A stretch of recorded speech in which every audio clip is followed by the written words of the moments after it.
This is a story of how I got cast in a Disney movie. Ever since I was little, I can remember watching Disney Channel all the time, watching all the Disney movies, and specifically asking my mom if I could be an actor on TV.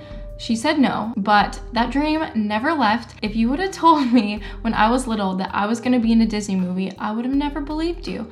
But here we are today. This story takes place in the summer of 2018. A little background about myself: I do a lot of modeling and I've done a few commercials here and there before, so I am signed up with a lot of casting websites. I have my resume, measurements, information like that up on tons of places, and those kind of places alert you when the casting director is interested in you or you look like you could fit a specific part. So summer of 2018, I'm scrolling through Instagram and the casting website that I follow posted an Instagram post saying they were looking for a bunch of different kind of people for a Disney movie they were filming in the Portland, Oregon area. The movie was called Timmy Failure. It was kind of like a movie for younger kids. I know they have a book series on Timmy Failure, so it was kind of cool that they were coming out with a movie. So anyways, I knew that I wanted to apply.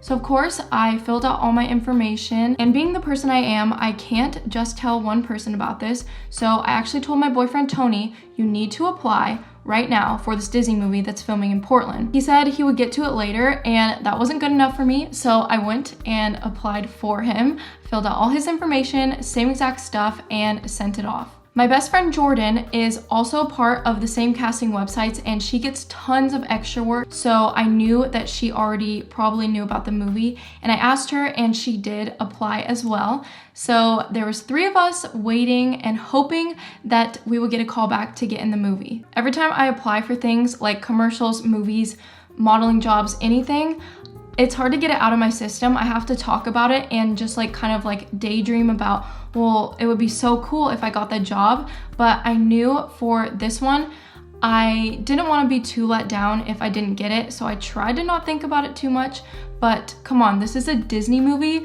and this will probably never happen again in my entire life. So I was thinking about it a lot. So a few days later, I got an email back from the casting website and they wanted to confirm my availability. Basically, what confirming your availability means is, well, they're literally confirming your availability. This is usually a good sign that you're moving up in the ranks of people that they want to choose, but it's not a surefire way of saying that you're gonna get into the movie. A few days later go by, I still haven't heard anything back. I'm just kind of waiting.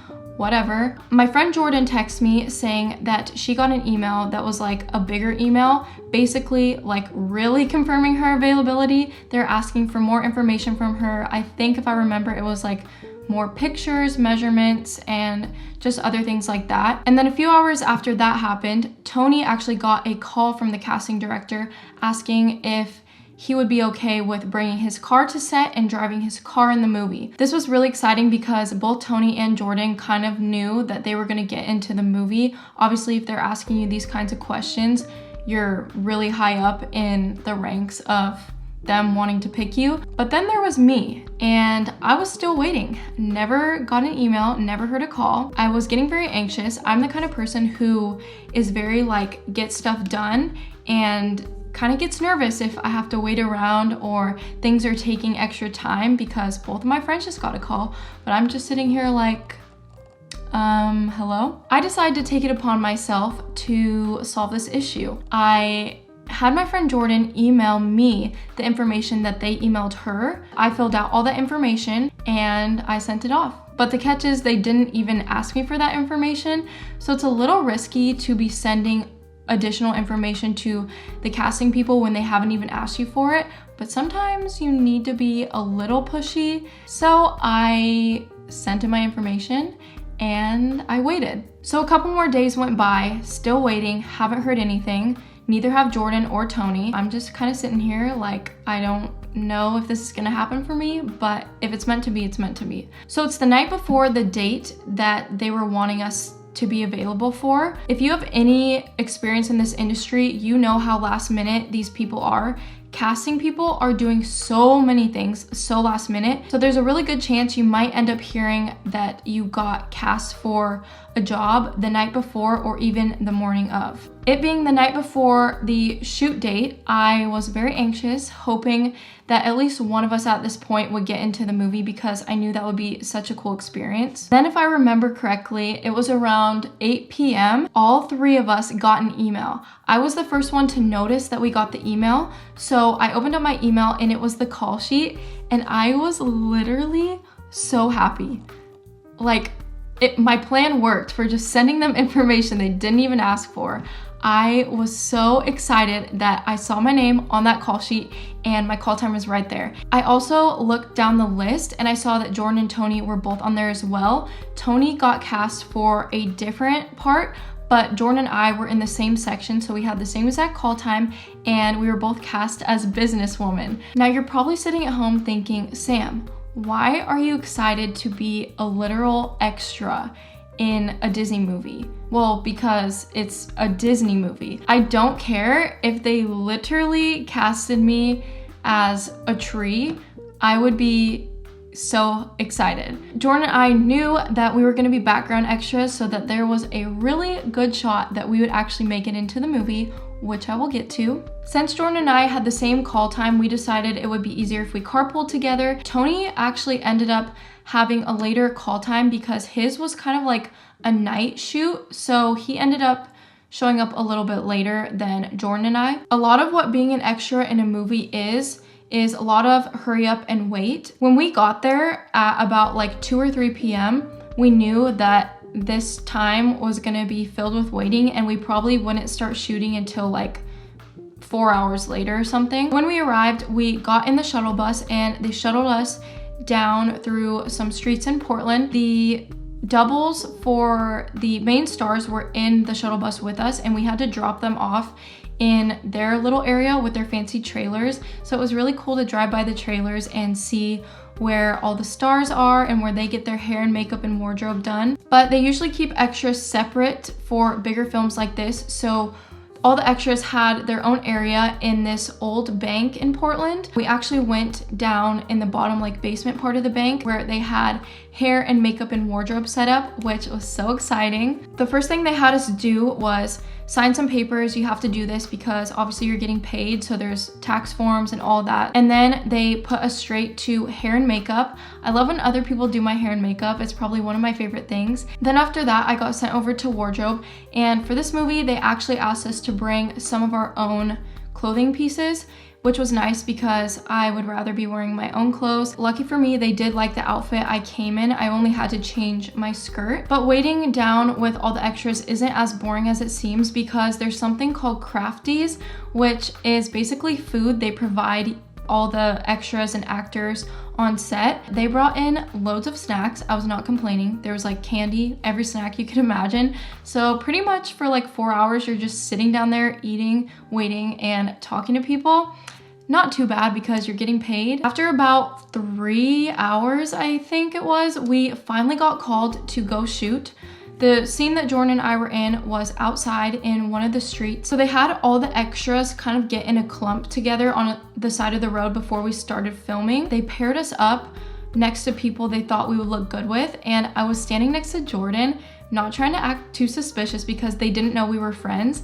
And the guy was just like, you two, you go over there. And we were so happy. The shot that we were in, we were supposed to walk behind and in front of the two kid actors every time they would call action. Jordan and I would have to wait for the pedestrian walk sign to cross the street and then cross the street. Sometimes they'd have us walk behind the actors, sometimes they'd have us walk in front. So we were betting that there was a really good chance we were gonna be in the movie. We were hoping. I kid you not, we were probably on our feet walking for maybe like 3 hours or 4 hours, just walking back and forth, back and forth. So after about 3 hours of walking back and forth like a professional, we had to go inside and wait for probably like 30 minutes to an hour if I'm remembering right. And then they called us back out to film a different set of shots. Then after that, they brought us inside, and as we were walking inside, I saw that Tony was here because it was starting to get kind of dark out, and I remembered his call time was later at night. Tony actually got cast as a janitor. You'll see why at the end, why this is so cool, but actually like really funny. And then the casting director decided that he got all the shots he needed for Jordan and I's section. Then that's when they called again for the crafty services, and we walked down to this old video and camera store where they actually have like a huge amount of food waiting for us. So after we were done eating food, we went back to the holding area for the extras, and they told us that Jordan and I's section was done for the day. After that, we had to fill a couple more forms out just to make sure we got paid. And then I hung out for a little bit with Jordan and Tony because Tony was in the holding area now, and I kind of wanted to talk to him and tell him about how our day went. I was really excited for him to do his thing. After about an hour of talking with Tony, Jordan and I left. We got shuttled back to our car. It was probably like midnight at this point, I kid you not. Now, the really funny and kind of ironic thing I'm now going to mention to you all is where we are in the movie. The movie came out probably like a month or two ago. So think about this. We filmed in summer of 2018 and it just now came out like a month ago. That's how long it took to film that movie, and that's why I could not post anything or talk about it. You can imagine how excited I was to see if I actually made it in the movie. The shot that Jordan and I were supposed to be in, we were actually walking right behind the man with kind of like the work suit on, and I think he's carrying a briefcase or a hat or something. This is nuts. Did you bring the marbles? Yes. They literally cut the section right before we were about to walk in it. I kid you not. So technically, I can still say I was in a Disney movie, but we got cut out. So that's that. But here's the ironic part, and it's so funny. Remember how I told you all that I was the one who applied for Tony and pretty much did all of that? He made it in the movie, and not only did he make it in the movie, he like has his solid 3 seconds of fame by himself. It's just him in the shot. I'm so proud of him and so happy that he got to actually be in the movie. He's like unloading or loading a garbage bin, and the polar bear like kind of sneaks up right behind him and goes into the bank, and Tony like doesn't notice him. But yeah, so I'm gonna play that clip right now. Him to steer clear of any obvious entrance. He did not listen. I know Tony was so excited and so happy about the whole experience. I think he really loved doing creative stuff like this because honestly, guys, creative stuff is one of the best things you can ever do because it's so much fun. So that was my experience being in a Disney movie. This was not clickbait. I was technically in a Disney movie. They just did not put me in the movie, but that's okay. If you have any questions at all, leave them down in the comments below. I would love to answer them. I appreciate you all watching this video, and I will talk to you in my next one.